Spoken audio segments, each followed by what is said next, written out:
Hi, guys. Welcome to the pod. This is Isaac. It's Max. We're about to shoot an episode where we're going to explore our business in 2024, our faith in Christianity, and our relationship with God. And then we're going to close up with some thoughts about our future projects and goals. We hope you enjoy.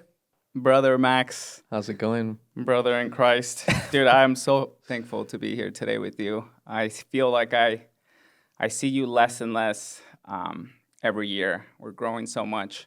So every time I see you, it's always nice Thank you, brother. to catch up. And we have many talks because we work together. We have a lot of stuff going on.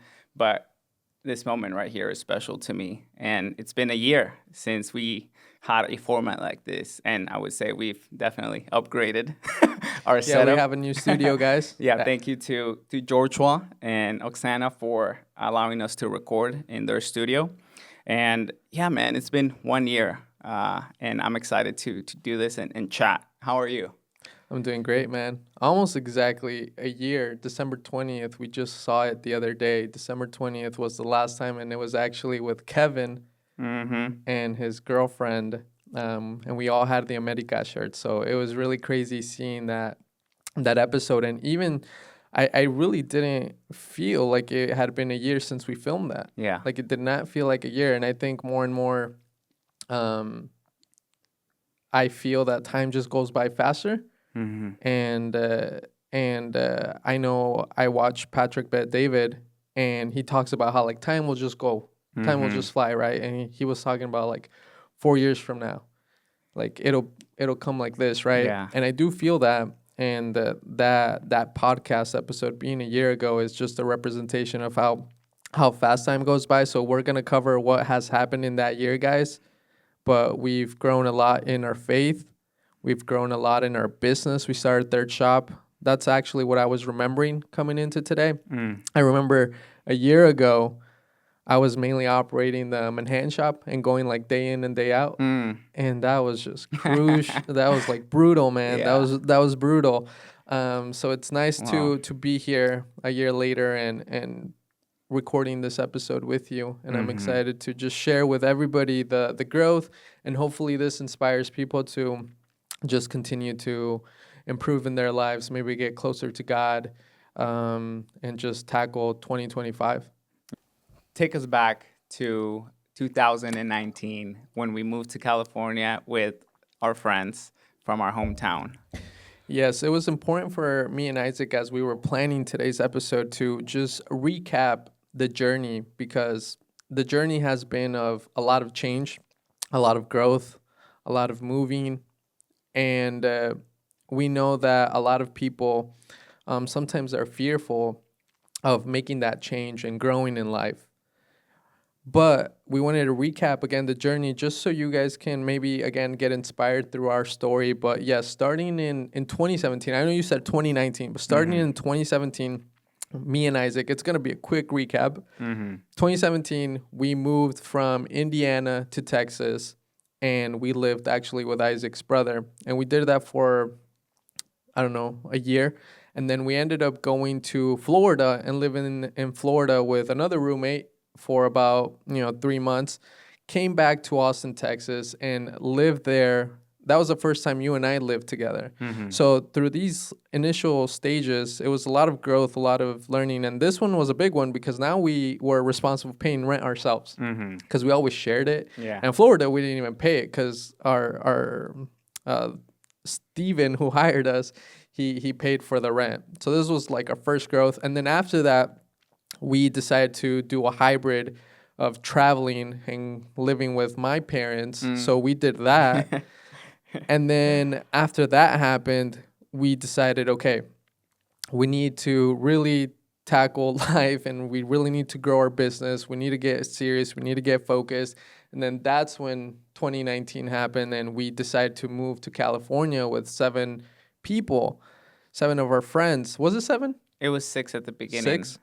And then my cousin Veggie joined later. So we moved to Diamond Bar, and I remember when we were making this move, since we involved more people, we allowed other people's thoughts and ideas come to our attention. So we would hear a lot more like, it's very expensive. Like, how are you going to do that? It's very difficult to make that move. Me and Isaac were, again, because of our journey, we were very confident that we could make this happen, and we were going to pull it off. But again, because we involved a lot more people, we saw how that negativity or that fear was just coming our way because people were scared of this change. But nevertheless, we made the move. Seven guys, and then we moved to Diamond Bar, and then a year later it went down to four, and then a year later, that's when Isaac and I moved to Santa Monica. So again, just going through the story, you can see how there's so much change going on, so much growth, trying to get out of our comfort zone, because it was very comfortable when it was just seven of us. We were paying like for rent very, very little. But then we're like, yeah, we prefer more space, even if we have to pay more. And then Isaac and I had to make that big move. I remember my mom, man. My mom was like, "How are you gonna pay that much?" It was because we paid $3K for rent in Santa Monica, and my mom was like, "How are you gonna pay that in rent?" Yeah. And she was kind of scared for me, Right. as any parent is, right? And going from like Diamond Bar to Santa Monica was a big, big move for Isaac and I. And then most recently, after 2 years of living together, Isaac and I no longer live together after 8 years, man. 8 years? Yeah, like 2000, 8 years. yeah, 2017. How, Yeah. how does that how does that feel for you, man? Yeah. After 8 years living together, I would see this guy every day. Yeah, that's what I think about, Max. The fact that every day I woke up and saw you, and we talked and we masterminded together, and we shared what was going on in our lives, to then all of a sudden, I know I told you that the other day, to me it felt all of a sudden, because although it was building up to that, It was. right? I got in a relationship, and obviously, as any man does, you start to hang out more with your girlfriend, Right. and I, started to not be at home as often. So you and I were chatting about what's it gonna look like for us, and we're adults now, and you want your own space, I want my own space, and at the moment, eventually you also got into a relationship, and we felt that it was necessary for us to grow in that relationship, to just sort of have our own space. But I reminisce a lot on our days, and definitely miss the days where you and I were together all the time. But also seeing you grow from a distance and making the life decisions that you're making with your family, with your partner, is very inspiring, and definitely makes me feel that all of our work continues to pay off, right? When we make a decision that benefits your partner or your family or your living situation, and seeing that, man, we did this, right? And we're always backing each other, and seeing how we can help each other is so nice to witness from afar. So I'm always thankful to God for every situation, despite how new it is, or despite how difficult it may feel. Everything always brings good and bad, but God turns everything bad into good. I'm a firm believer of that. And yeah, I love where we're at in our transition, but I definitely miss, those days. Yeah, I think like you said, it was a buildup. It was a Mm-hmm. buildup, and I remember towards the end, I almost felt like I lived by myself, Mm-hmm. Yeah. even though we were still roommates. I felt like I was just living by myself. So it wasn't complicated, but I know like the initial moments when you first did bring it up Mm-hmm. of moving out, it was. I think we have been aware that sometimes Isaac or I or me, we hit different stages of life at different points. And Mm-hmm. sometimes I hit it 2 months earlier or 6 months earlier, or vice versa, right? And I think Isaac, with being in the relationship, in a very serious relationship at first, he hit that stage earlier than I did. So when he started talking about getting his own space, it was like something that was a little bit of a curveball to me. And Mm-hmm. and it was at first yeah, a little bit, it hits you. it hits you. It's like, whoa, like what's it gonna be like living by myself? So Yeah. it hit me first, but like you said, then I got into a relationship, and that always tends to happen. Is that, like I said, the other person always ends up hitting that stage as well. Hmm. And so I got into a relationship, and then that's when I was like, oh yeah, this makes sense. This is the best. Yeah. Yeah, it's beautiful how it starts to make sense once you're in it, but when you're from the outside, sometimes things don't make sense. But that sort of leads beautifully into what I want to talk about next, Max, which is I want to understand what your biggest challenge was this year. It's perfect timing, right? We're about to close the year, and I think it's good for us to talk about that and how we resolved it, how we're resolving it, and yeah, let's start there. Biggest challenge Yeah. of the year. There have been a lot of challenges, and a lot of them stem from being business challenges, a lot of personal challenges, a lot of challenges with my faith. But I don't know if okay, so I don't know if this is the biggest challenge Mm-hmm. that I had, but I know that we were also talking about like what's the biggest lesson, what's the biggest challenge, what's the biggest win. Mm. But for me, the biggest win, I have to say, do you know what it is? Do you I have an have a idea? guess, but Okay, so my biggest win is deleting social media. oh wow, I did not think What did you think it was? business. Business? Yeah. Business. Well, there is a big business goal, Right. but my biggest personal win was deleting social media. I Mm. think I have been very, throughout the years, I have been more and more careful about the information that I allow into my house, into my soul, into my mind, into my heart. Mm-hmm.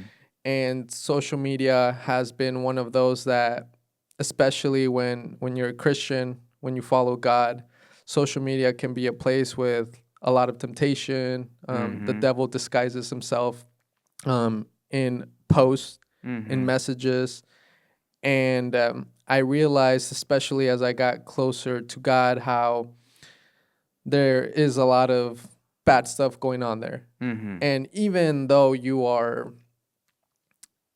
like you curate your algorithms, right? So Mm-hmm. my algorithms were, a lot of business oriented, but even despite that, that message still Mm-hmm. that message still gets in there because you end up seeing what culture is saying, right? You end up Mm-hmm. seeing what's mainstream. You end up seeing what everybody's talking about. That always gets it somewhere in front of you. Mm-hmm. And so it was really starting to affect me in some ways, in some of the thinking patterns. And I had always tried to delete. So, had you ever tried to like delete social media maybe for like a week or something like that? Yeah, I Yeah. have. So I feel like a lot of people go through that experience, and I went through that experience. But Mm-hmm. then I really hit that point where I was like, you know what? Like I'm ready to just like I didn't feel the need to have it anymore. Mm. Because I would always delete it, and it'd always be like, oh, but I need it for business. Oh, I needed to follow this person or learn Mm-hmm. from this person. Like there was always like an excuse or something that I found in order for me to come back Mm-hmm. to it very quickly. And also just entertainment, all of these things, right? And just keeping in touch with the world. But I hit that point where I was like, I have everything that I need, right? I Mm-hmm. have everything that I need right here, especially now in my relationship, business, being close to God. It's like I remember you once said to me like, I don't follow man, I follow God. Do Oh you remember yeah, that? I remember that. That was good. That was And I good. don't think I was too deep into my faith yet that time, but Yeah, we were kind of going back and forth, and you said mm-hmm. that, and so I I thought about that, and I was Mm-hmm. like, yeah, it's just I have God, I have the Bible. There's still books that you can read. Yeah. So definitely, it's not the only way for me to learn.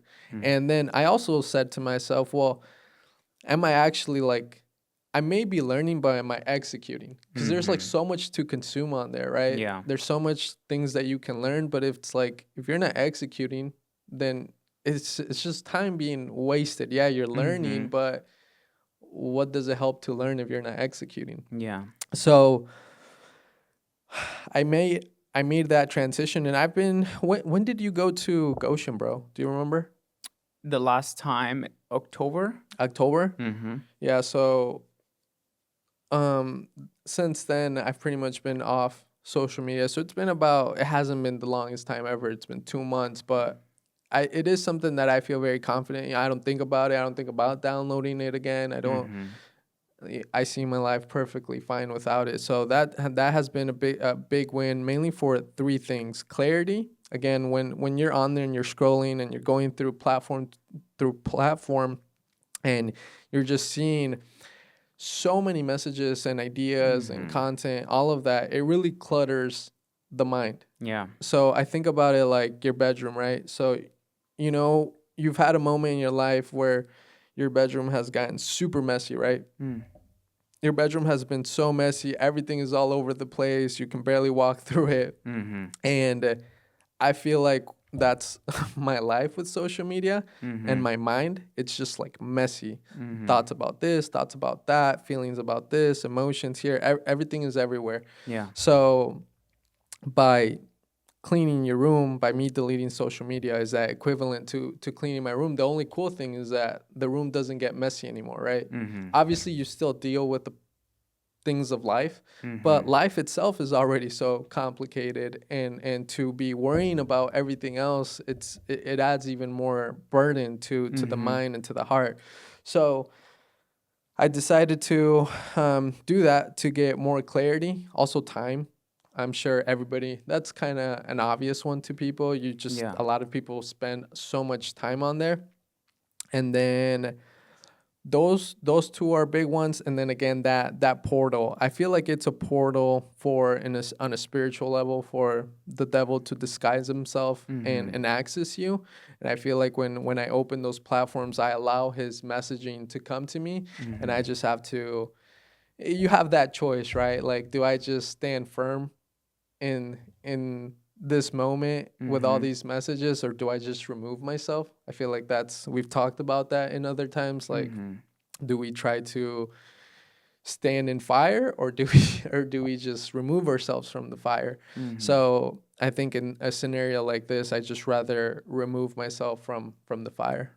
Yeah, the temptation, right, of having it there and having it so accessible, and I'm glad. Well, first of all, I'm glad that you did that, because I limit my usage too. I haven't completely removed it, and I don't plan to as of right now. Obviously, maybe I'm influenced now by you, and my time will come. Yeah. But I agree with everything that you said, and also I think for relationships is very important, because you almost need to have a second or third relationship on social media, right? Because the expectations start. You almost have to, for example, my girlfriend, right? She sends me memes or videos from time to time, and I tell her, look, whatever you're seeing on social media, the message that you are relating to, I'd rather you communicate that with me in person. Like, let's chat about it.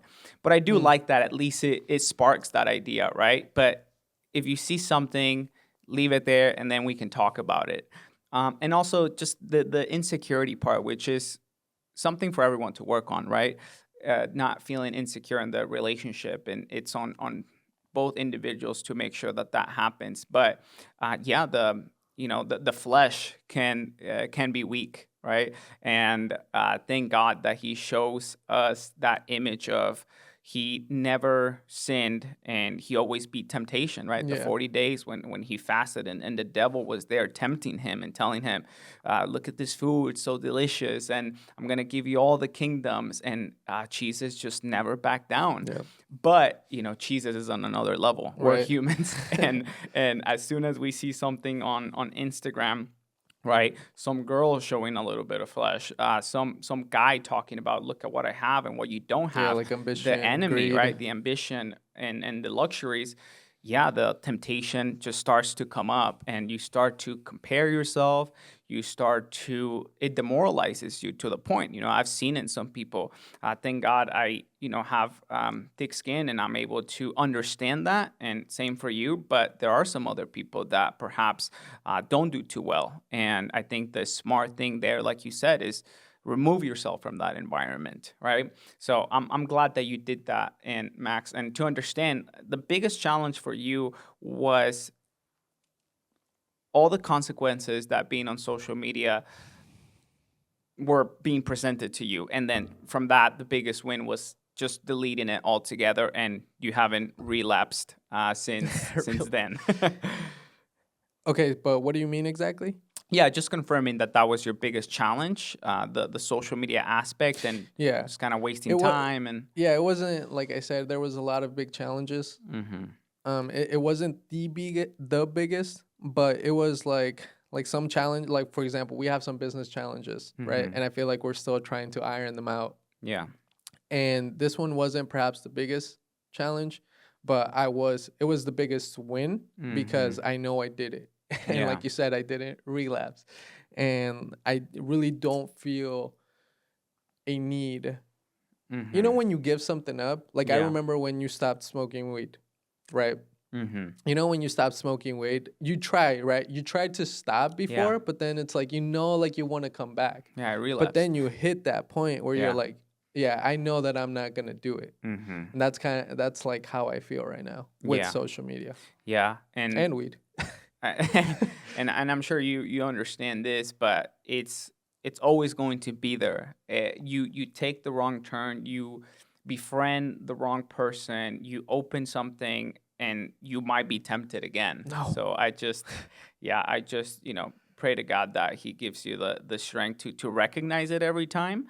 And God says it, right. He will never make us do something that we cannot withstand, or that we can always flee temptation, but it's up to us, right, to Right. channel that energy in a way that's going to help us not fall into temptation. So that's beautiful, bro. For me, I would say that Did you have like you had a biggest challenge? I had a big challenge this year. Some people know, you definitely know, but I got baptized this year Mm. in February before my birthday, and to me, my baptism was my declaration of, hey, I'm a Christian and I'm doing it publicly, right? There are different takes on what baptism means, but I think to me that was, at least before getting baptized, that's how I thought about it. I'm becoming a Christian. And the biggest challenge for me was and I was journaling last night and I wanted to put this together, but it was recognizing, that was not the biggest challenge, but I'm giving context. Yeah. Recognizing how perfect Jesus was and is, and God. And just seeing that role model and being in awe of how he behaved and in his demeanor, and how he overcame every challenge, every opposition, every person that came to him with negative energy, and the way that he healed people. And for me to see that and compare it with my life, not in a negative way of, oh, Isaac, you're so bad. And I think I've always done a good job with the shame and the guilt, but it was more of a, man, this is tough. Behaving on a daily basis like Jesus, as Yeah. close to the way that he behaved, is very, very difficult. For example, in my relationship, right, with my girlfriend, and there are many challenges. I mean, you were part, and sort of my story with my girlfriend, and it's a challenge, right? Being a good boyfriend, being a good person, and thank God he was in my life, very present this year for me to recognize my flaws and to help me become a better person. And man, I can't tell you how tough it was to just in the moment with this new knowledge of this is how God is, and failing short, or just like fighting the enemy, right? Like this temptation, and I want to please my flesh, right? I want to lash out, and you've never seen this, Max, to the point where maybe my girlfriend, poor her, has seen my anger problems and how impatient I can be at times, because I put myself in a different light in business, right? And I think that as men, we also try to portray ourselves as very strong, which I'm all for it, Yeah. right? But I do think that there is magic and a lot of value on, hey brother, I'm not doing good today, right? Like, can you pray for me? Can you help me out? This is what I'm going through. And uh you haven't seen that side of me, because I've always felt that no matter what happened in my outside life, I always showed up, right? I was always able to compartmentalize and come to work and Yeah. and give it all. But my closest people, my mom, right, my girlfriend, they got to see that side of me, right? Because I gave everything at work for 8, 9, 10 hours, and then I would be mentally drained. I Yeah. wouldn't have the spiritual availability or the emotional capacity to then show up for them. And in those moments when I felt like shit, like I'm about to lash out, I'm just like, why is she saying that? Why is this happening now? I just got done from work and now I feel like I'm working another job. That's when like the biggest challenge was there again and again, where it was like, you know how to behave, but are you going to give in to your flesh, the enemy? Are you going to do the enemy's deeds, or are you going to behave like Jesus? And at that moment, that was the biggest challenge, making the right decision and having the mental capacity to be there for those individuals in a godly manner. So that was my biggest But challenge. so just to get clarity, Mm-hmm. so it specifically, like, how do you have the energy to then be good and have good energy with your girlfriend and close ones, because you were drained from work, or is there more to that? Yeah, that was just an example. I Okay. guess the biggest challenge, simply put, is behaving like Jesus on a daily basis. Whatever situation I'm in, that's the constant challenge for me, doing what God would want me to do. But I do have some takes that have been helpful for me and could be helpful for the people watching. I think the most important thing for me has been spending time with God. Really allocating time to spend with God, and that could be your morning routine, your evening routine, your night routine. To me, there's not a day. I shouldn't say that, because sometimes I wake up late and I'm like jumping straight into Yeah. work, right? But I'm very consistent for the most part on waking up, praying. I use the app Abide, and then I go to the Bible app, and I read scripture, and I read the 3 steps that they have you do, and I pray to God. And I think building that relationship with God, understanding who He is and how He behaves, and the constant, about repetition, bro, right? Like when we were playing pool, you were one of those that you told me, bro, I just have to get the reps in. Right. Otherwise, this skill is gone for me. Yeah.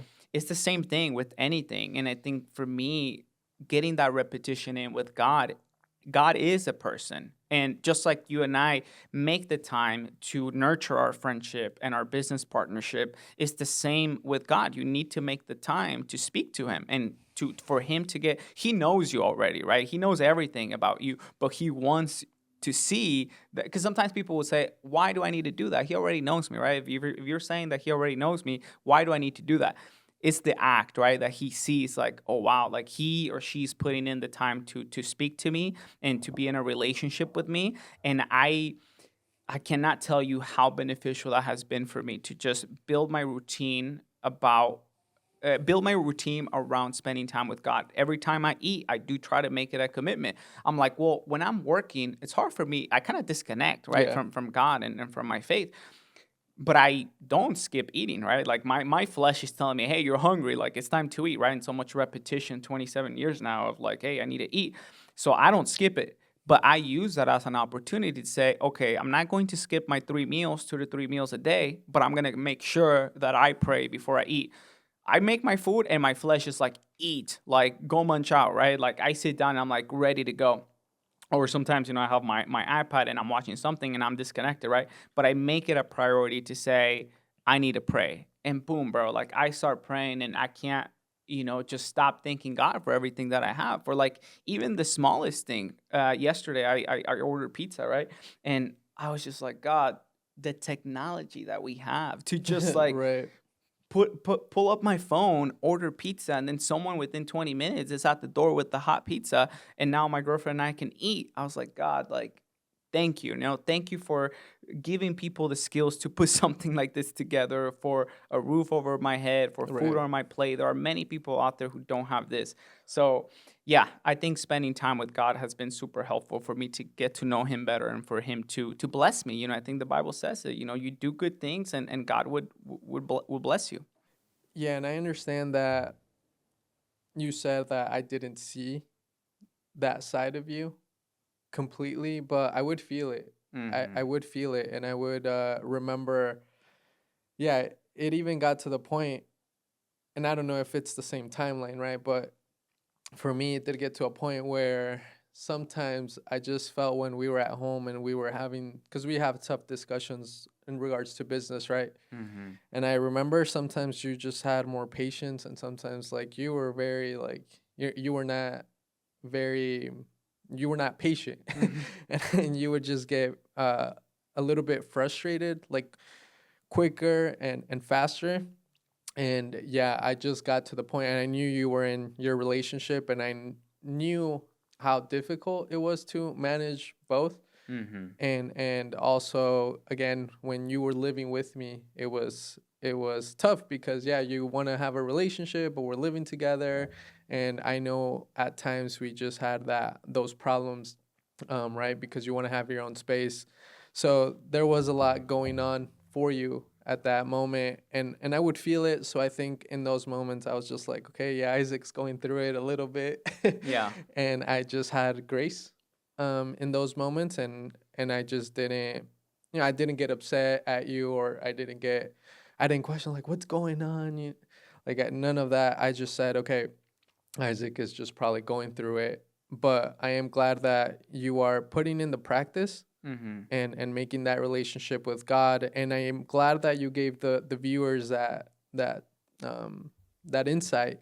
But I do think it's important to understand where the people who are watching us, where are they in their faith journey, right? Hmm. Because what you just said right there, that's like you being what, 2 years Hmm. Around there. into your journey. Hmm. So I do wonder, the people who are watching us, how deep are they? Because a message like that, which is like Hmm. talk to God every day, that's something that yeah, even me myself, I just started doing Yeah. and getting acquainted with. So maybe we can backtrack a little bit furthermore Hmm. and talk about like how we started, Yeah.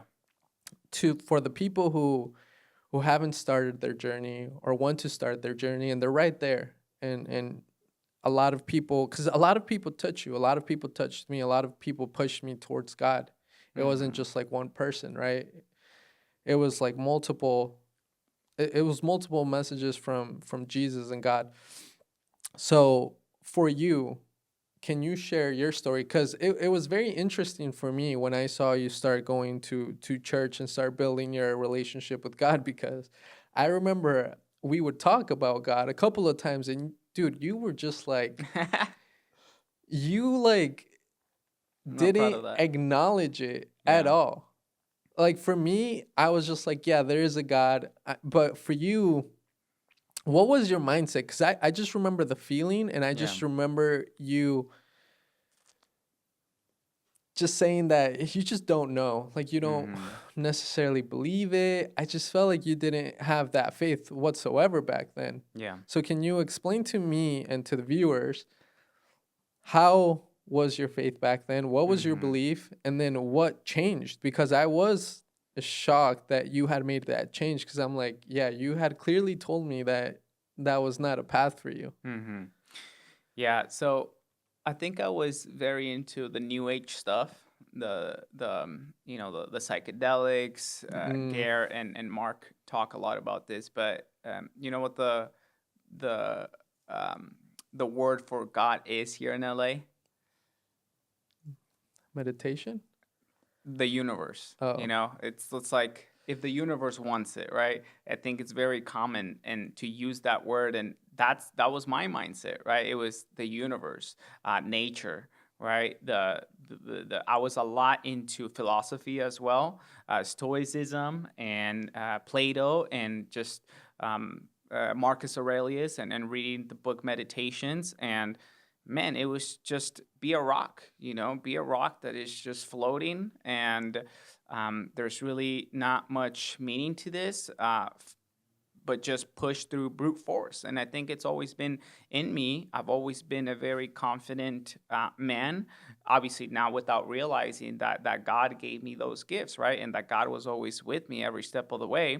But I always had faith in my skills and my abilities, because thank God I was given skills, and thank God I was born into a family where my mom believed in me a lot. And Jordan Peterson talks about this, but he says if you have a mom that is always there supporting you, you grow up to be a very confident man that mm, tells you, I love you, son, I love you, son. And it's always there. You grow up to be very confident. So I was rewarded by society through sports to believe that it's all in me. It's all on me, right? It's my skills. It's how late I stay up. It's how much I push. It's my skills and me only, right? right. And as you know, we were very successful with that method. So to me, I didn't feel the need to believe in an external person outside of myself for my successes. So that was my mindset, right? And very into, I mean, I've shared this maybe in the pod, but you know, I did some mushroom trips and had that experience where I was sort of like, whoa, like what is this, right? And it's all nature. And you know, the thing about, is it, do we come from monkeys, or do we come from Adam and Eve and God, right? Right. It was always that for me. But of course, doing that mushroom trip to me, and seeing, you know, I shared my story with you and how that was super trippy. And at that moment I was like, no, we're more than this, right? But it was very still very nature like. We probably come from monkeys, etc. So I always had, and honestly, bro, I'm gonna open up about this, but even before, as kid in Goshen, Indiana, playing video games with my cousin Veggie, dude, I remember. I'm sorry, God, but I remember. Cussing out God, like just being very pissed. Like Oh, really? I would take it to those extremes where I would say things that I'm now not proud of. And, you know, I've asked God to Wow. forgive me for that. But I had a very negative relationship with God. And I remember coming out a lot whenever things wouldn't go my way. And I think Veggie and I, my cousin, like fed off of each other, and we just kind of, I mean, even Choyas, right, remembers that. And dude, that was all video games. That was all like, it would only come out, from Mm, what I remember, when I would get frustrated in front of the TV playing video games with Choyas or with Veggie. And I remember, dude, just like saying these outrageous things. But we were boy, feeding off of each other, that's right? crazy. Just kind of like the enemy having a strong hold there Yeah. as we're playing, bro, just glued to the TV. And I'm not proud of that. But yeah, that gives you context of where I was, right? And now with my transformation, I've come a very long way. But honestly, I give a lot of credit to my girlfriend Dara for bringing me closer to God, because she was already she believed in God. She Yeah. wasn't as advanced as she is now, but when we started the relationship, very quickly, you know, once the honeymoon stage starts to die off, we started to see our flaws, right? And we started to have disagreements and arguments, and a couple fights. And it got very toxic to the point where we both recognized that we needed God. If we're going to want to make this, if we're going to want to make things right, we need a foundation that is based on God and the Bible. So, But sorry to interrupt, but mhm. that was because Dara proposed that, and It was sort of mutual, like seeing, hey, like things are not working but out. why was it God and not something else?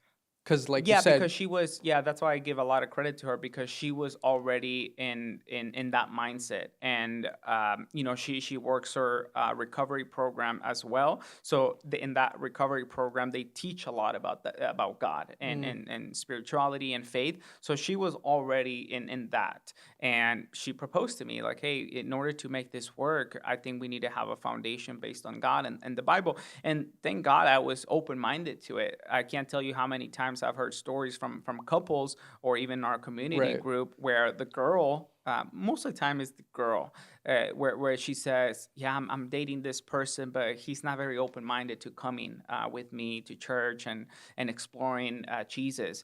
And I thank God for me, I was open to it, right? And it, which makes me wonder, and it shocks me because, you know, I just share where I was. And for me to be open minded about that, again, thank God too for my mom, who was always planting little seeds, Right. right? Like, que Dios te acompañe, Yeah, right. bless God, y me persinaba. So I always kind of like felt that in me, right? And it wasn't until I got into a relationship and we started having our issues very bad, where I felt like, okay, I do need to explore this. And of course, vintage and alpha, which I can dive into, but that sort of explains So the behind the story. were you open to it because like Dara proposed it, or was there like something else that kind of pushed you over the edge to being open? Because like you said, a lot of people Hmm. weren't open to it, right? Yeah. Even though their partners bringing it up. Hmm. Like, what was it for you that allowed you to be open to it? I've always been about growth, right? About personal development. And it got to the point where I told myself, I've tried other things and they don't seem to be doing it. They don't seem to be working out. I feel that I need something different. And I've always been open minded to exploring other strategies, other methods, other ideologies, Yeah, that at that moment I said, you know what, I'll get, and obviously I love Deva, right? And I wanted to make things work. So I said, yeah, let's do this, you know, let's give it a try. got it. No, Mm-hmm. that's good. That's good, and I hope that a lot of people relate to that because I have heard that a lot. That a lot of people have had a bad relationship with God, Mm-hmm. which you didn't like necessarily have one, like a big bad relationship, but you did Mm-hmm. Cuss them out. cuss him out. So that was very interesting for me. I had a different story, and to me, I never really had a bad relationship with God. I always accepted God and I always acknowledged Him, but I never really committed beyond. I had the mindset of if I'm a good person, I'm gonna go to heaven, right? Mm-hmm. And then at some point I understood that it wasn't about that. That it was about Him wanting your heart and Him um and you acknowledging that He exists Mm-hmm. and that He resurrected for for me and that He wants a relationship, right? Mm-hmm. And so I think that changed it for me. But ultimately the big reason, and they'll say this at church, right? God will bring you to your knees. Mm-hmm. He will bring you to your knees so you call for Him Yeah. and so you can ask for Him and you can love Him. But a lot of you guys, a lot of the viewers, a lot of people know my journey, know our journey. And when we decided to move to California and we decided to move to LA, coming from a background of living in Indiana and being raised by Hispanic Mexican parents, it is a very traditional, very I would say like normal. There's really not a normal, but it just felt like very normal, right? Nothing Mm-hmm. crazy. The way that we were raised, but I know when I stepped foot in Santa Monica, I remember even telling you this, right? I don't know if you remember, but I remember I felt the devil's energy Mm-hmm. when I stepped when I was like walking in Santa Monica one of these days. And this was like very early on, and so we were still living in Diamond Bar. And so I remember we were in Diamond Bar, and I remember we were gonna make the move to Santa Monica, and I remember just telling myself I am going to get in a very tough place Mm-hmm. where where it doesn't have the values that I have. And I wasn't even close to God at that moment, but I knew I had values, and I knew that those values didn't really align to LA. Mm. So I knew it was going to be tough, and I knew I was going to get in a tough situation, but and I did, and I got in a tough situation. And I think as soon as I moved to Santa Monica, you know, the ambition and the greed, the lust, everything, just like the devil just filled me up with all of these things, Mm. and I had it all. And we were starting to be successful, and we started to have money, and we were very independent. We lived by the beach, the concerts, the parties, like everything, right? And I was and the content that I would watch, social media, just everything. Like I was just really reckoning my heart, my mind, my soul. And I remember that I remember I had a very bad experience with weed. I think I don't know if we've talked about it on the podcast, but I had a very bad experience with weed, which that got me really scared. And I was like, okay. But then I tried to find supplements to weed and supplements to having a good time. And then that's when it really hit me. I'm like, whoa, like, what am I doing here? And I know that by then you had started going to church, and you were going with Dara. And I remember you invited me like a couple of times. And yeah, finally one day, I remember I took you up on it, and I went with you. And then I might have gone a couple of other times, but then I wasn't very consistent. I don't know if you were super consistent when you invited me. Do you remember? I've been pretty consistent. But like when you invited me I think so. from the beginning, you were consistent. Yeah. And so I wasn't very consistent. But then, yeah, finally, after again, another very bad experience, I just knew, right? I'm just like, I have two paths here. I just knew that I had two paths, and I was scared of the path that I was going down.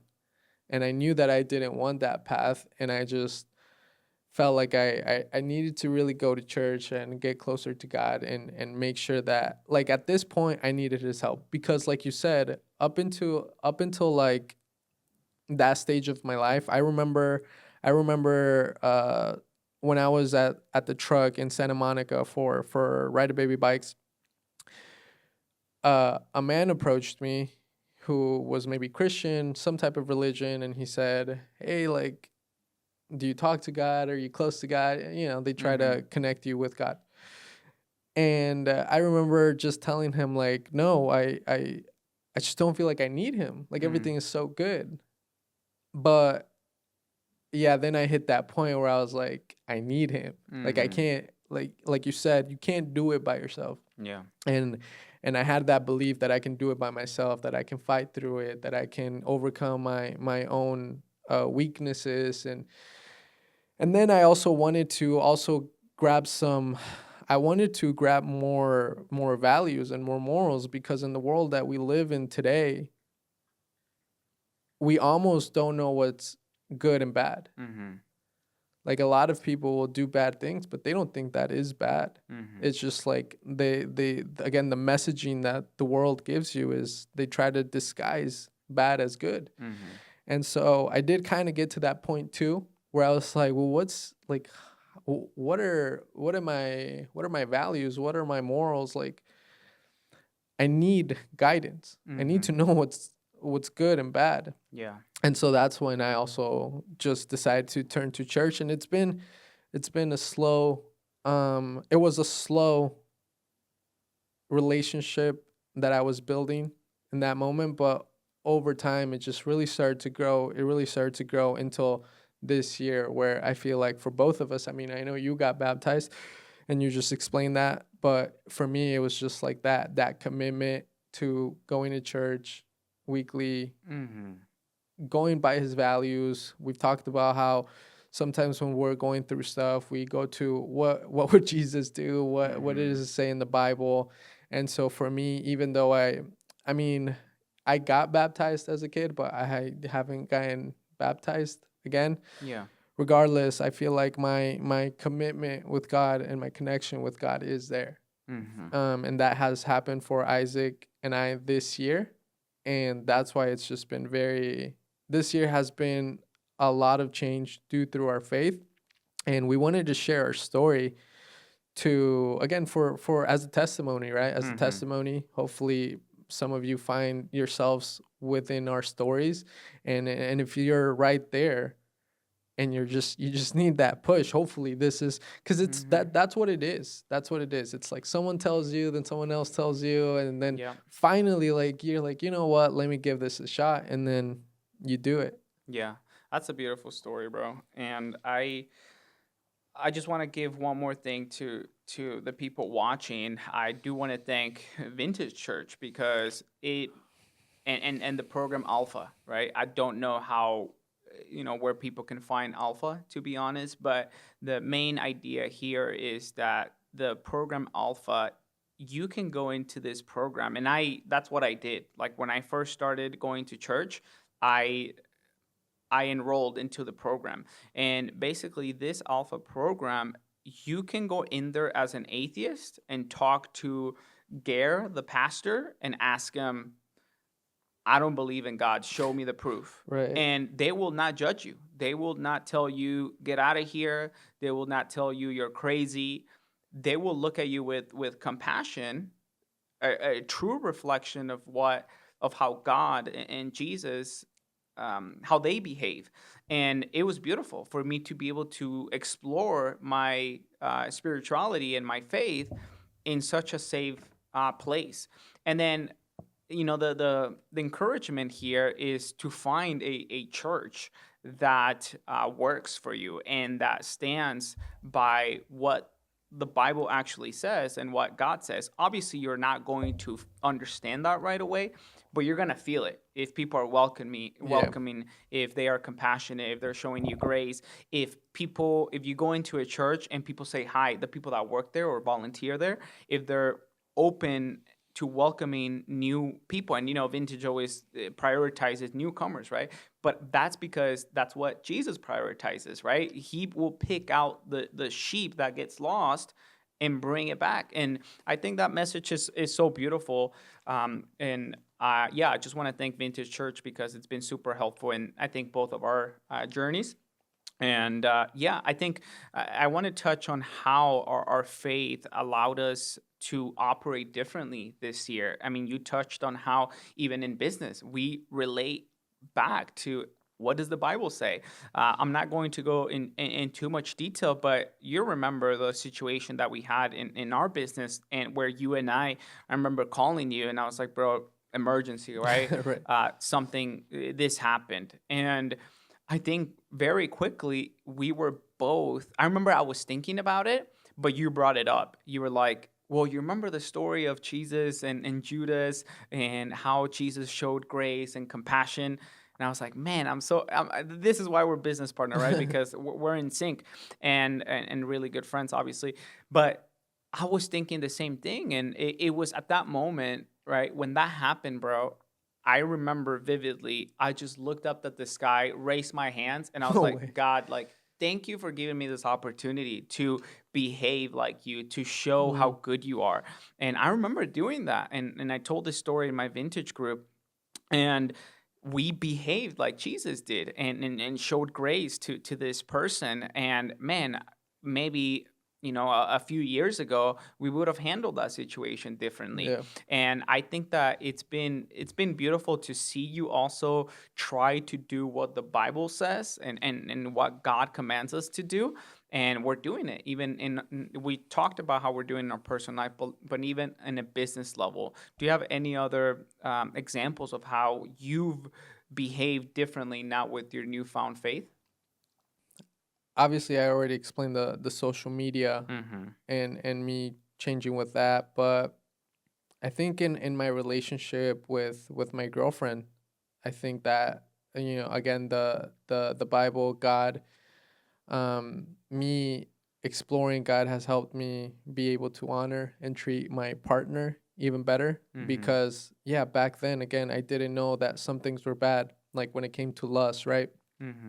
I feel like lust has been like a pretty big conversation, for me in the past year. Mm-hmm. And again, that was another situation where I'm like, what does Jesus say? Because that's the thing, right? Like when you're in situations like us, or everybody's in their own battles, right? And you're like, what do I do, right? And you seek for a parent, you seek for a Hmm. good friend, you seek for a video, a podcast, a business leader, you seek for someone, right, to help you go through those moments. Yeah. But at the end of the day, again, if you're a believer and you just go back to God, like what better advice than that? What better Hmm. way for both people to be in alignment? Because it's like, yeah, if you're telling me to do something that God wouldn't do, why would I do that? Hmm. And so it's a good way for you to be in synchronicity Yeah. as a business partner in a relationship, because it's like, all right, you're gonna ask this from me. Well, does it make sense? Is Hmm. this something that the Bible says? Is this something that Jesus says?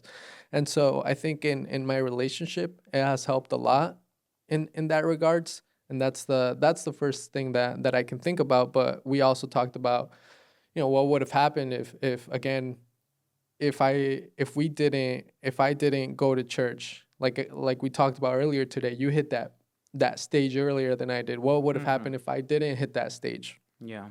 And again, in situations where we're trying to make a decision and you're coming from God's wisdom and I'm coming from the wisdom of culture, we're just not going to see eye to eye. And Hmm. so I think, again, it has just helped me continue to build my relationships with you, with my Hmm. girlfriend, even with my parents, my sister, who has gotten a lot closer to God. It's easy to have a relationship with her. It's always been Hmm. easier, but now it's like it's even better because we have God. And so I think it's just like that moral compass that we have, that I have, due to God. And it takes a lot of the stress out Hmm. from life, even though it's also very, very demanding, because like you said, yeah, you want to do things for Jesus, and you want to live for Hmm. him, and you want to carry with him. And so yeah, when you're trying to do things for him, it's like there's a lot more pressure. Hmm. There's a lot more pressure because, yeah, if I'm making a meal and I want to make that meal for Jesus, it's gonna, yeah, I feel Yeah. the pressure. Yeah. I ain't gonna shortcut that, right? Right. So you feel that pressure, but there's also a lot of Hmm. relief, and it has been that guidance more than anything. Yeah, I love that, brother, and thank God for our faith. Thank God for allowing us to get to this point where we communicate openly about that. I mean, 1 year ago, right, things were completely different. I do remember the path that you were on, and Yeah. from the outside Wait, perspective. what did you think, real quickly? Like, what did you think? Because I feel like you never really judged me. Hmm. But you never really said like, "Hey, man, like you shouldn't do that." Like I Hmm. feel like you just kind of continued to live your life. Yeah. I feel like I wasn't fully bad, and I feel like you Yeah. saw that too, right? Yeah. But how did you see some of those things? Yeah. I felt that, Mark says some things about God are learned through only through living them, through actually you going through the valley, right, and experiencing that. And I think at that point, yeah, like you said, you weren't bad. You weren't a bad person. So I didn't feel that I needed to get away from you and say, but obviously having you at home and smoking, and then me being there when I wasn't anymore, yeah, I did think, well, how much time should I give him, right? Yeah, And how much, because it's temptation at the end of the day, yeah, right?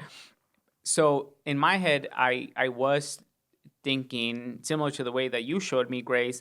I was also doing the same thing, praying simultaneously. That, I'll be honest, you are in my prayers a lot. And I at that moment that I had maybe a few months into it, I did understand that I need to pray for him, and that the enemy releases his grip on him.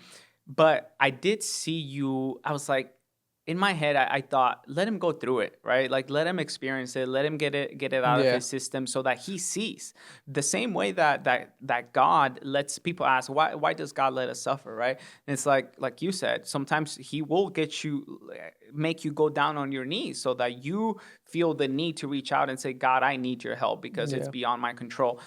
obviously I didn't think, oh God, Max is going to be in front of me, like, asking for mercy. But I did think he will realize that this is not of God. And I remember, there were instances where I just told you, Max, that's not you. Remember, like, you were in your bedroom. I'm not going to share the full story, but you were in your bedroom. You were like, this is who I'm going to be next year. And I was like, Max, that's not you, brother. Like, that's just not. I think I remember. I don't think that was in your genes and your moral compass and your values. And I Yeah. just felt like it was for me a constant But that reminder to was, you, but yeah, I telling you. right. But that was what I was being fed.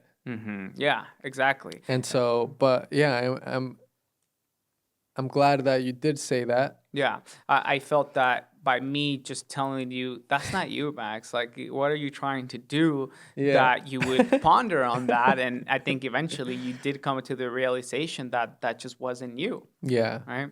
And it helped a lot. It Yeah. helped a lot just going to church because again, it was very clear like what path you take. Mm-hmm. Yeah. So yeah, again, thank God that we're here now. I want to talk a little bit as we start to wrap up the episode, go more a surface level, more earthly endeavors here, and talk about. We didn't really mention anything about our third location in previous episodes, so I want to give a rundown of. Yes, we're still doing business together. We've been growing silently as you guys know, Max deleted social media, so it's not like and I don't post much, hardly anything. So people might not know that we're still doing business, that we have 3 shops, and recently we made a pretty substantial investment into a new opportunity. So do you want to paint the picture of what we got cooking and kind of take us to 2025 as well? Yeah, so again, I just want to thank the Lord for the third location that we were able to expand into. Mm-hmm. Again, just he moves in the right timing, but last year we tried to open our mobile business. I know we shared that. I know we got Mm-hmm. shut down and we shared that with you guys. And then later what happened was that an opportunity came up. So the previous owner of a bike shop there in Manhattan Beach, where we had gotten kicked out, he went.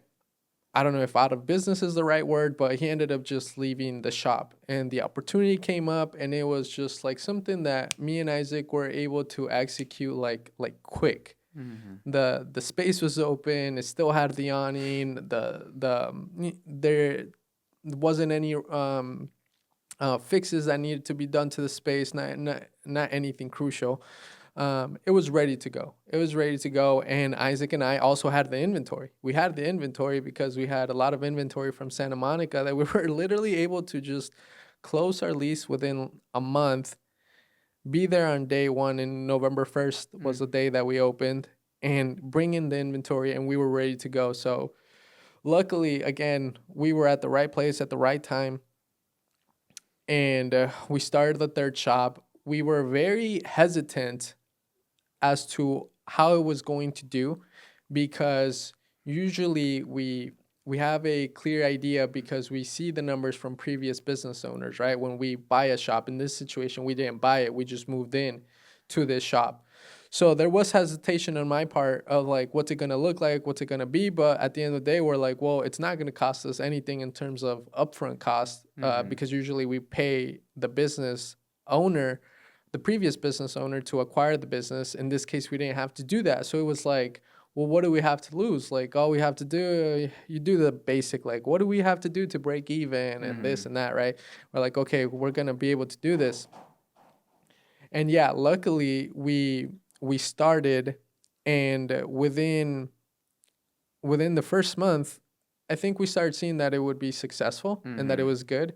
And I was working those initial first couple of months, and that's why I started. It was pretty brutal those first couple of months because I was doing a lot of the work, which I chose. I chose to do that work. Never again will I choose to do that.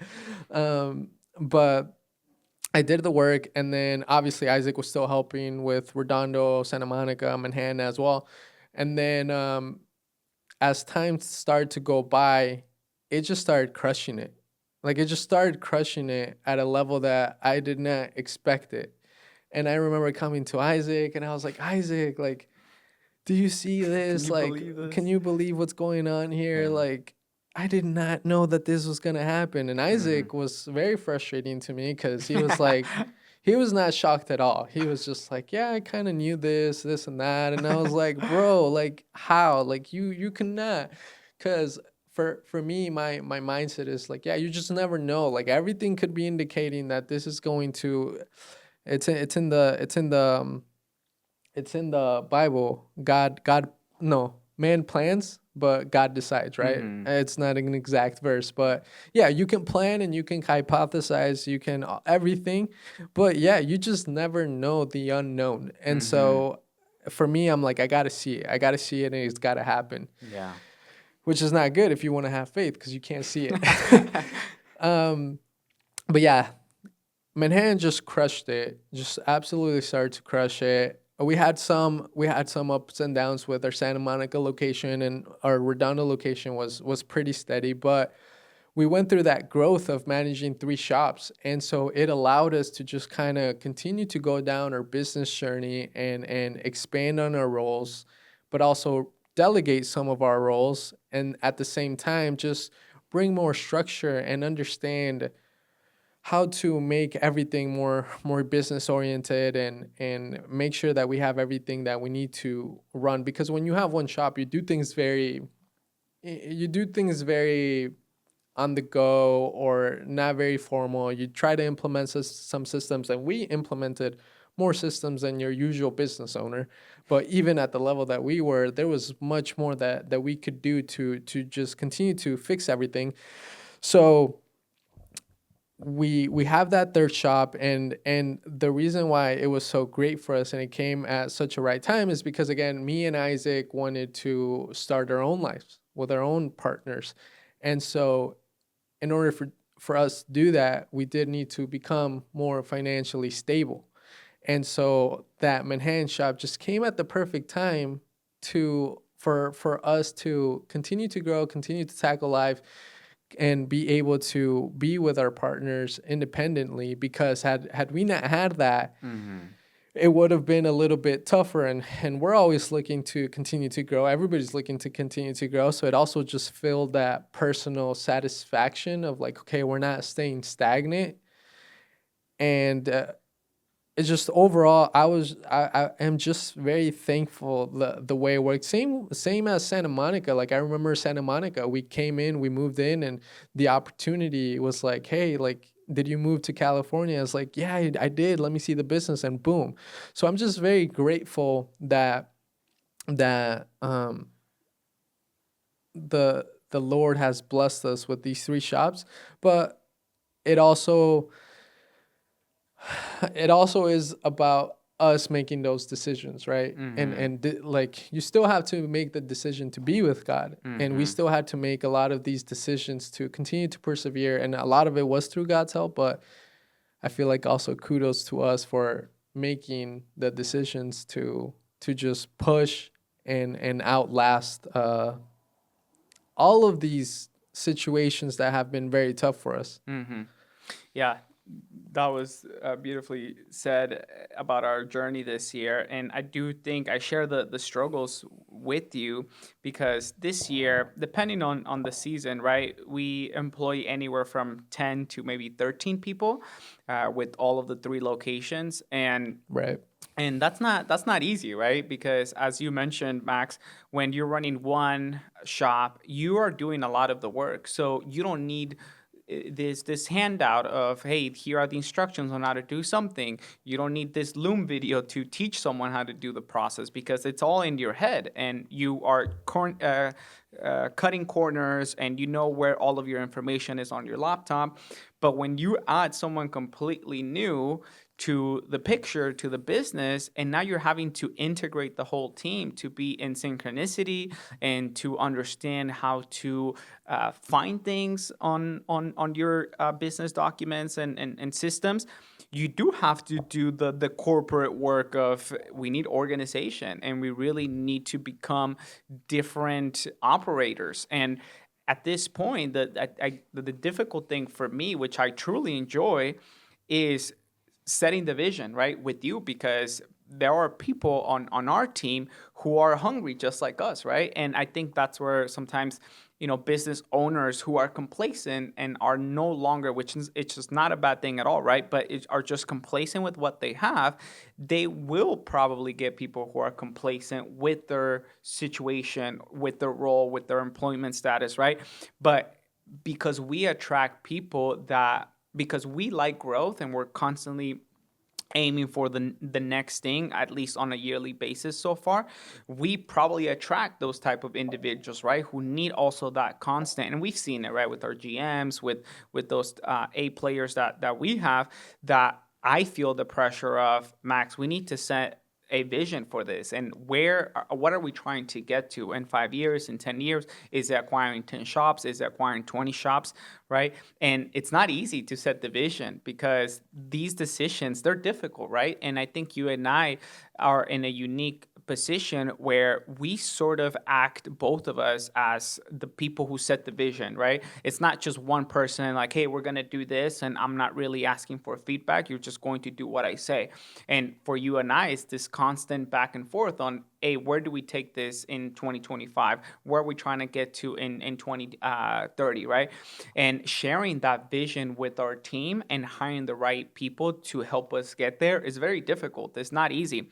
And then on top of that, you add our faith and the way that we want to operate. That shortens our pool of people who are available, right? Because we've come across candidates that were like, okay, maybe we won't align in our values here.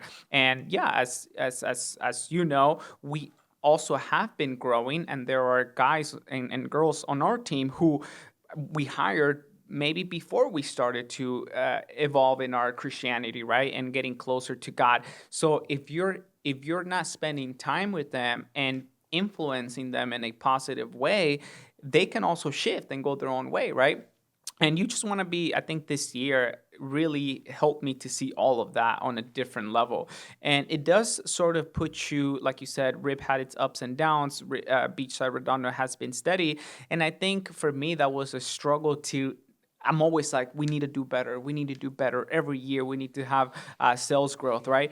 But I also need to be able to take a step back and say, well, but we're building the culture, right? And we're setting the foundation to propel us in the next coming years, and also growing individually. I see Max is growing. I see Sebastian is growing. I see myself growing. And maybe there is a time for that too. And yeah, sales are going to decline. It's been very tough to understand what to prioritize, right? You and I spent every Monday for 2 to 3 hours just talking about, what do we prioritize this week? Where do we go from here? Who do we need for next year? And it's looking like next year, I mean, our internal team is going to grow. We just also made an investment into another opportunity that I want us to talk about a Yeah. little bit. But that was just my take on this year. I want you to just talk a little bit about this new opportunity that we're doing. Yeah, I can talk about it, but I do feel like it'd be you'd be the best one Yeah. to talk about it, since you did find the opportunity. But yeah, Isaac brought to the table an opportunity. He brought many things to the table. uh, Yeah. many things to the table, and we ended up working through every opportunity and seeing which one's going to be the best one. And in our efforts to just continue to expand and grow and be able to um, provide not only a better lives for ourselves and our families, but also for our team members, which is what Isaac was saying, is that we have a lot of team members that want to continue to grow. And in order for you to provide that growth, you have to grow and Hmm. you have to create the vision, like Isaac was saying. So one of the opportunities that he brought was being an Amazon seller, selling products on Amazon. And I was really glad that you brought this opportunity, because I started thinking about, like, how do we diversify a little bit of what we do, and how, and our income streams, because right now we're obviously doubling down on the bike rental and repair industry, but you just never know what can happen to any industry, right? Every industry has its own threats. And so that's where I was like, what else can we do? But then, even to take it a step further, recently we've been thinking, how do we start a new business, but for the businesses to be able to feed off of each other? So we were just thinking, how do we have synchronicity between our businesses? Because we've tried different businesses, like for example, the bike rent, the car rental, and the Corvette, right? And although you could bridge the gap and say that they could help each other, it's a pretty big it's a Mm-hmm. pretty big gap. So what we're trying to do is refine the type of opportunities that we explore and make sure that, again, if we focus on this business, that it's going to help this business. So Isaac found this opportunity where we can sell bike products on Amazon, and that's just going to be great for this ecosystem that we are creating, because as we continue to double down on bike shops which have repairs and rentals, and we need to buy new items, we could buy essentially our own products and our own items, and that is just a really close synchronicity, and they both directly benefit off of each other. So Mm-hmm. Isaac, what what are you most excited about this opportunity? I'm really excited about this opportunity because I feel that we will be able to oversee things and set the momentum and be on top of the company that's helping us launch this, and be more of a, nothing really is passive unless you decide it to be. And Max and I tend to be very Active. active in anything that we do. But I feel very, just like we got this spot, right? And George was helping us out with the podcast. It feels good to just kind of let other people do what they're good at, right? And you just come in and do what you're good at. So with this opportunity, we've always been interested in tapping into the e-commerce space, but because we have a lot going on, that third location really made me see the value of our time and specializing in what we're good at, and that's sometimes just leading and setting the momentum. So I brought this opportunity because this company essentially takes all the workload off of you, launches the products for you, and just updates you how things are going. And you do have a say, right, in what items you want to launch, and the vision. But ultimately, I'm very excited because one, it's the numbers that we could produce, right, and having that be somewhat passive, it's amazing, right? And because it fits within our ecosystem, we're still very hands on with our shops, and just having this be something that is operating day in and day out feels great that we'll have this coming in on a daily basis. Also, that I think it fits within our roles and what we're interested in. You know that this year I had an inclination on the finances and understanding tax strategy and understanding P&Ls and balance sheets, all that numbers stuff. And you were very interested and helpful in the people aspect of things, and aside from other things, right? Right. But I think it fits within our roles, and I'm very excited to tap into that. Also, because it opens up so many opportunities. I told you this, but now I feel that we have partners that if we want to launch our own product or we want our own e-bikes for our fleet, that we can tap into that resource and say, hey, do you know anyone that can manufacture these e-bikes for us? And thinking about the flywheel effect of making sure that our next opportunities feed back into the general ecosystem, I think that they are a great partnership to have. What about you? Yeah, I think it's just really, I think it is great to just have a company, because just to, again, provide more clarity, we hired a company that will be designing the products, designing the brand, helping us literally take it from A to Z. Mm-hmm. And all we have to do is just be approving things and being okay with the products, that, choosing the products in terms of like, yeah, we want to sell that product, we don't want that product. And I just love the opportunity how we're not going to have to be hands on, because the typical pattern that someone would take if they wanted to do this is they try to learn it all themselves, right? Mm-hmm. Like, let me watch a YouTube video, let me see if I have someone, let me try it.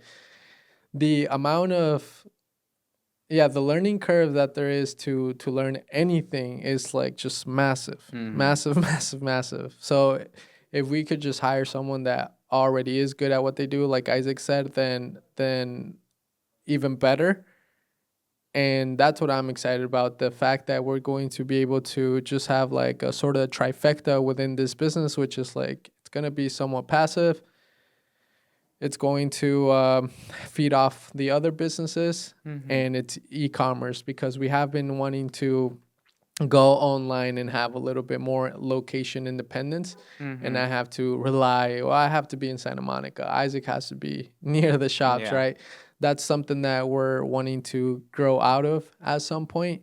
And just those three things, I mean, I was like, wow, yeah, that's the opportunity, because we were also exploring another bike shop, Mm-hmm. but that bike shop was like 2 hours away, and I was really dreading that drive, and Mm-hmm. really dreading everything. So this was an easier opportunity to chew on, but we still do want to continue to expand on the bike shops and acquire more, but perhaps just continue to find opportunities and create opportunities that are close to us and not too far away.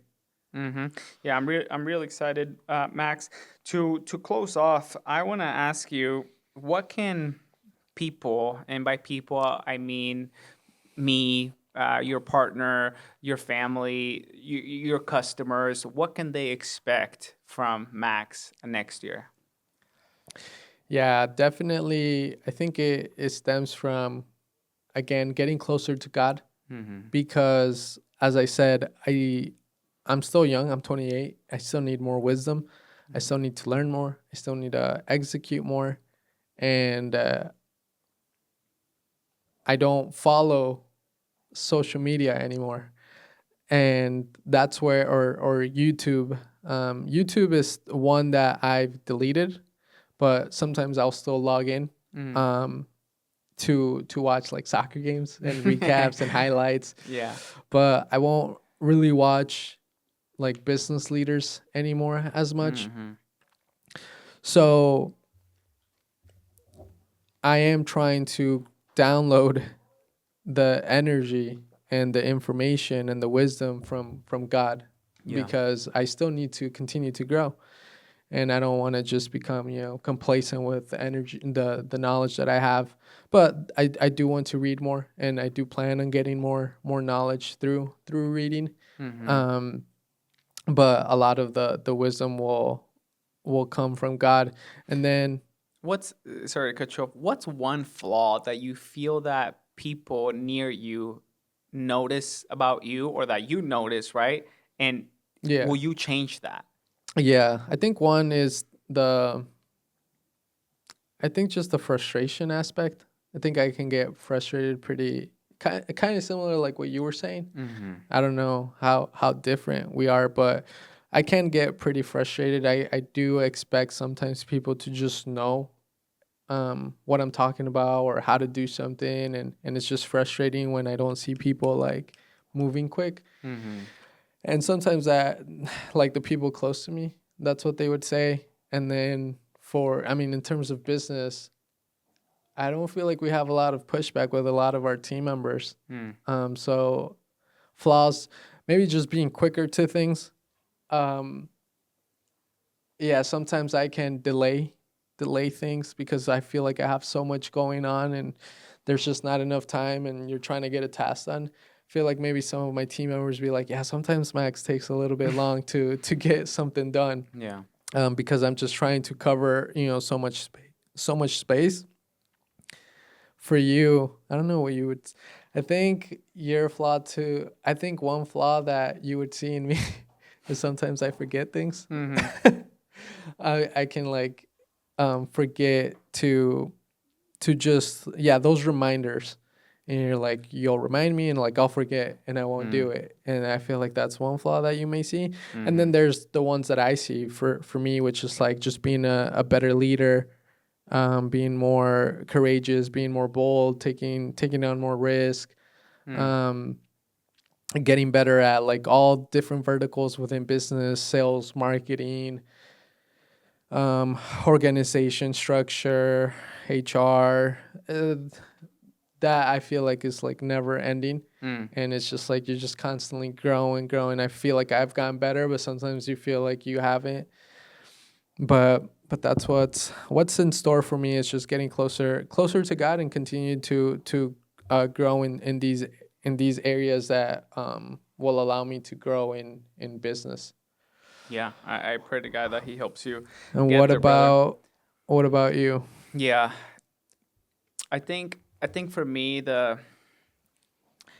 what I've been focusing on is to make it clear for people who my king is, Mm, who I worship, who I am trying to emulate. Is that the word? yeah. Who I'm trying to be like, and for people to see Jesus in me, to see God in me, be more of service by providing my time with work. Sometimes we can get caught up Mm-hmm. in achieving more and takes up most of my day. I work long nights sometimes, early mornings, and I want to use my time to help people, right? If they need a favor, or even if they don't ask, but I see that someone's struggling, offering that help Yeah. and in talking to them about God. Obviously, I'm not going to preach over people, but I do want Yeah. to, every time I go somewhere, for example, cross court where I play basketball, it's not a place where I'm going to be preaching over people, right?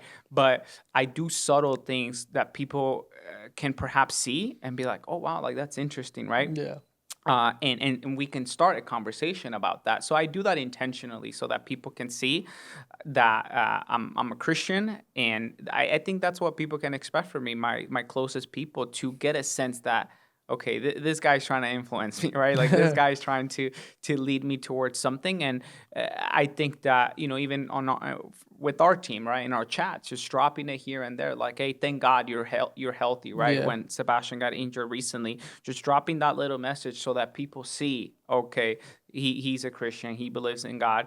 And yeah, I think my frustration, similar to you, my anger management, my emotional irregularities, and hoping that I can I can give those to God, and say, God, help me with these emotions, and help me be a better human being. But yeah, I think that's I'm excited for next year, Max, and I want to thank you for Wait. this time. Well, there's one more question. What's that? Are we going to Oh, continue? Are yes, we going to yes. continue doing this podcast? Yeah, well, I'm not gonna lie. This feels great to chat with you, and to have this setup again. Thanks to Georgia for making it feel very easy and pleasant to do this pod. Last time we spoke, we said we were gonna see, right? We were gonna see how we feel, and it is something that, again, we're very busy, right? Yeah. And I do feel that at times the message can get stale if you're not out, if you're doing it so often, right? You kind of hear the same Yeah. message over and over, versus giving it some time, go get some nuggies, go explore life, and then we Right. come back and we have a lot to discuss, right? So I don't know. How are you feeling? Yeah, for me personally, I feel like I even told you I wanted to we had a name that we were ready to put for this podcast and I was ready to go with it. To me, the way I see this is I believe that we can continue to drop videos and our journey cuz we've both talked about it. We both want to continue to work together for as God decides that he wants to keep us together and as long as he sees fit. But we want to continue to work for a long time and we're growing our brand, we're growing our businesses together. And so this is part of it. This is part of that Mm-hmm. message and influence that we're putting in the world. You talked about you wanting to influence, right? Yeah. And this is obviously a way to influence people. And and I think just like documenting our journey Yeah. is good for us. I've talked about it for my kids, for my family. It's just going to be very interesting for that documentation to be there. Mm-hmm. So yeah, I definitely don't have a commitment of like once a month, twice a month, every quarter. But whenever we do feel like it, whenever we do Mm-hmm. feel like we want to share something, I do want to continue to do that. And who knows, maybe we do get to a point where we're like, let's do it. Like Mm-hmm. we have, because it comes down to resources too. And we don't have the resources right now to just be like, all right, let's do one of these with George Joy like every 2 weeks, right? And Right. and not worry about it. So it comes down to resources, and resources also in time. Like you said, we're very busy. So taking this time out of our day right now, like I have so many things to do. So we need to invest more into our team. So we Yeah. don't have that many responsibilities within our organization. So I think if we just continue to grow and we continue to have the resources, then we can get to a point where we do this more. Mm-hmm. But for the time being, I'm okay just every now and then and continuing to grow it, and like I remember PBD with his Manect, he talked about how like he talked about his growth, right? And he was putting the effort, but then it got to that point where he's like, all right, this is the time. This is the time, but he had something, Yeah. right? And I feel like that's what we can do, which is like we can continue to build this slowly, but there may be a time where like, you know what, like Yeah. this is how it's gonna fit into the ecosystem, and it makes sense for us to go all in. Yeah, I agree. And yeah, I mean that's it on my end. I want to thank you for making the time out of your Likewise. busy schedule. And again, thank you, George, for the space. And I had a really good time exploring and talking about our faith, and most importantly, thanking God for everything that we have. And I look forward to the next one, brother. Amen. Amen.